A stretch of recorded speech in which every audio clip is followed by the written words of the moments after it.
Hello বন্ধুরা, তোমরা সকলে কেমন আছো? আমি তো ভালো আছি তোমাদের ভালোবাসায় আর ভগবানের আশীর্বাদে।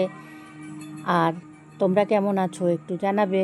আজকে জানো তো, আজকে আমি সয়া চিল্লি করব। সয়া চিল্লি তৈরি করার জন্য দেখো, আমি এখানে একটা বড় সাইজের ক্যাপসিকাম নিয়ে নিয়েছি। আর ক্যাপসিকামটা প্রথমেই কেটে নেব, সঙ্গে আমি পেঁয়াজও ছাড়িয়ে নিয়েছি। কিন্তু ক্যাপসিকাম কাটার সময় তোমাদের খেয়াল করতে হবে ক্যাপসিকামের বীজ যেন একটাও না যায়, আর ভেতরের এই শাঁসটাকে কেটে বাদ দিয়ে দিতে হবে। এটা বাদ দিয়ে ক্যাপসিকামটা সুন্দর করে চৌকো চৌকো করে কেটে নিতে হবে। তো আমি ক্যাপসিকামটাকে প্রথমেই চৌকো চৌকো করে কেটে নিচ্ছি। বেশ একটু এক করে সাইজ করে করে কেটে নিতে হবে ক্যাপসিকামটা। আর ক্যাপসিকামটা কাটার সময় খেয়াল করতে হবে যেন বীজ না যায়। এই দেখো, আমি এগুলো সব কিন্তু বের করে ফেলে দিলাম। এগুলো বের করে ফেলে না দিলে খেতে কিন্তু একদম টেস্ট লাগবে না, সেজন্য এগুলোকে বের করে ফেলে দিতে হবে। আর এই সময় দেখতে হবে পেঁয়াজটাও কাটতে হবে। পেঁয়াজটা প্রথমে 4 টুকরো করে নেব। 4 টুকরো করে নেবার পর পেঁয়াজের পাপড়িগুলোকে ছাড়িয়ে নিতে হবে।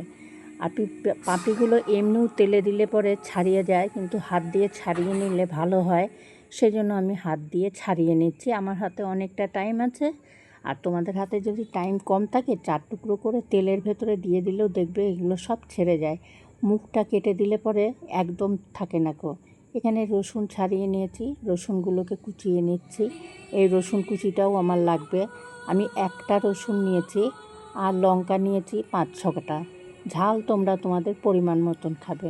সমস্ত বাড়িতে ঝাল একই রকম খায় না, কারোর বাড়িতে বেশি খায়, কারোর বাড়িতে কম খায়। আমার বাড়িতে যেমন ঝাল কম খায়, তাই আমি 5-6টা কাঁচা লঙ্কা নিয়েছি। কাঁচা লঙ্কাগুলো কুচিয়ে নিয়েছি। আর সয়াবিন দেখো, এখানে কিন্তু সেদ্ধ করে নিয়েছি লবণ দিয়ে একদম। এখন এখানে ম্যারিনেট করার জন্য প্রথমে লবণ, হলুদ, কাশ্মীরি লঙ্কার গুঁড়ো, সয়া সসটা দিয়ে দিচ্ছি। এগুলো দিয়ে ম্যারিনেট করলে সয়াবিনটা খুব সুন্দর হয়। সেই জন্য এই সমস্ত সরঞ্জামগুলো দিয়ে ম্যারিনেট করতে হবে। ম্যারিনেট করার সময় এবার দেখতে হবে যে আমার সমস্ত জিনিসগুলো যেন ঠিকঠাক পড়ে। ঠিকঠাক না পড়লে পরে কিন্তু ম্যারিনেটটা সুন্দর হবে না। আর দিয়ে দেবো এখন ভিনিগার, সামান্য একটু ভিনিগার দিয়ে দেবো। ভিনিগারটা দিলে সয়াবিনটা একদম সফট হয়ে যাবে, খুব সুন্দর লাগবে।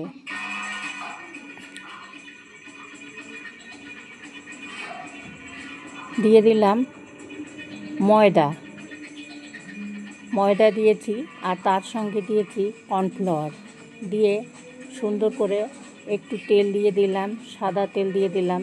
দিয়ে এবার একটু ভিনিগারও দিয়ে দিয়েছি। এবার সুন্দর করে মাখিয়ে নেব। মাখিয়ে নিয়ে 10 মিনিট রেখে দিতে হবে। এই মাখানোটার সময় খেয়াল করতে হবে যে সমস্ত সয়াবিনগুলো যেন যার সরঞ্জাম দেওয়া হয়েছে সবার গায়ে লাগে। এখন কড়াই বসিয়ে দিয়েছি, 10 মিনিট হয়ে গেছে। কড়াইতে বেশ খানিকটা তেল দিয়েছি, তেল গরম হয়ে গেছে। প্রথমে সয়াবিনগুলোকে ফ্রাই করে নিতে হবে। ফ্রাই করবার সময় দেখতে হবে গ্যাসের ফ্লেমটা যেন একদম জোরেও না থাকে, একদম আস্তেও না থাকে, তাহলে কিন্তু সুন্দর করে ফ্রাই করা হবে না। তো এই ফ্রাইটাই হচ্ছে মেন। তোমার যখন সয়া চিল্লি তৈরি করবে, ফ্রাইটা যদি সুন্দর হয় তাহলে খেতে কিন্তু হেভি টেস্টি হয়। তো আমি দেখো এগুলোকে সুন্দর করে ফ্রাই করে নিয়েছি। আর ফ্রাই করার সময় দেখবে যেন তলায় ধরে না যায়। তলায় ধরে গেলে কিন্তু এটা গন্ধ হয়ে যাবে, সেই জন্য খেয়াল রাখতে হবে যেন তলায় ধরে না যায়। হয়ে গেছে, এখন আমি তুলে নিচ্ছি সয়াবিনগুলোকে। আমি তুলে নিচ্ছি সয়াবিনগুলো। তুলে নেবার পর আবার আমি ফিরে আসছি তোমাদের সামনে। আবার চলে আসলাম, কড়াইটা বসিয়ে দিয়েছি। কড়াই বসিয়ে দেওয়ার পর কড়াইটা কিন্তু আমি আর ধুইনি, না ধুয়েই বসিয়ে দিয়েছি। আবার বেশ খানিকটা তেল দিয়ে দিয়েছি। প্রথমে দিয়ে দিলাম রসুন ফোড়ন। রসুনটা আগে দিতে হবে, কারণ হচ্ছে রসুনটা না ভাজা হলে কিন্তু টেস্ট আসবে না, সেই জন্য রসুনটাকে সর্বপ্রথম দিয়ে দিলাম। রসুনটা 2-4 মিনিট ভেজে নেবার পর এর সঙ্গে আমি পেঁয়াজটাকে অ্যাড করে দেবো। রসুনটা কিন্তু আমার ভাজা হয়ে গেছে, আর দেখতেই পাচ্ছ রসুনটা বেশ লাল লাল হয়েছে। এখন এই সময় পেঁয়াজটা দিয়ে দিতে হবে। পেঁয়াজটা দিয়ে দিলাম। পেঁয়াজটা দিয়ে খুব বেশি ভাজবে না গো, তাহলে পরে পেঁয়াজটা কালো হয়ে যাবে। কালো হয়ে গেলে খেতে ভালো লাগবে না গো। তো পেঁয়াজটা দেবার পর পেঁয়াজটা 2-1 মিনিট ভেজে নেবার পর এখন আমি এখানে এর সঙ্গে দিয়ে দিতে হবে আমাকে ক্যাপসিকাম। লঙ্কা ছিল, লঙ্কাটা দিয়ে দিলাম প্রথমে। লঙ্কাটা দেওয়ার পরে বেশ সুন্দর করে এটা নেড়ে দিতে হবে। একটু লবণ দিয়ে দিলাম।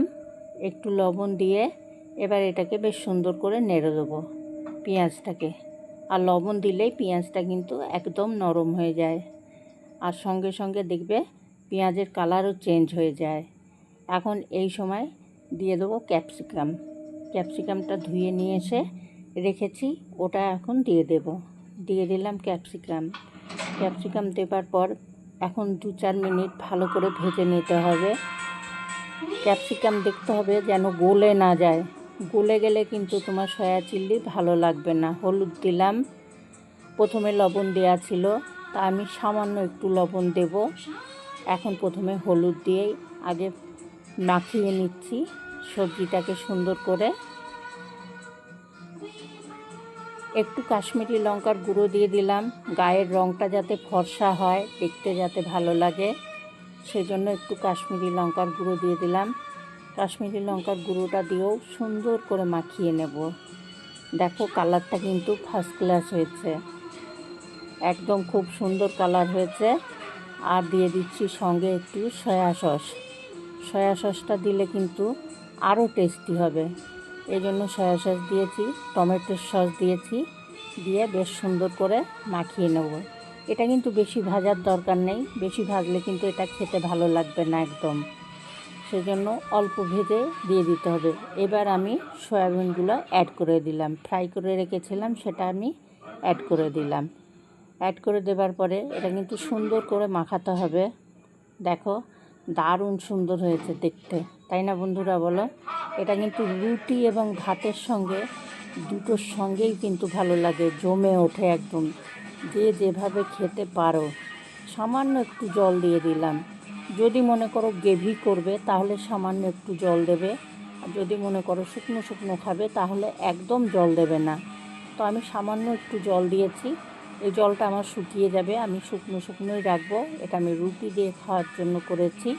আর কেমন হয়েছে দেখো তো, দারুণ হয়েছে না? গায়ের কালারটা কিন্তু খুব ফর্সা হয়েছে। ওপর থেকে ধনে পাতা ছিটিয়ে দিলাম। এটা কিন্তু খুব সহজে রান্না করা যায়। সমস্ত সরঞ্জাম রেডি করে নিলে 10 মিনিটের মধ্যে তোমার সয়া চিল্লি একদম রান্না রেডি হয়ে যাবে। আর দেখো আমার সয়া চিল্লি কিন্তু রেডি, একদম ডান।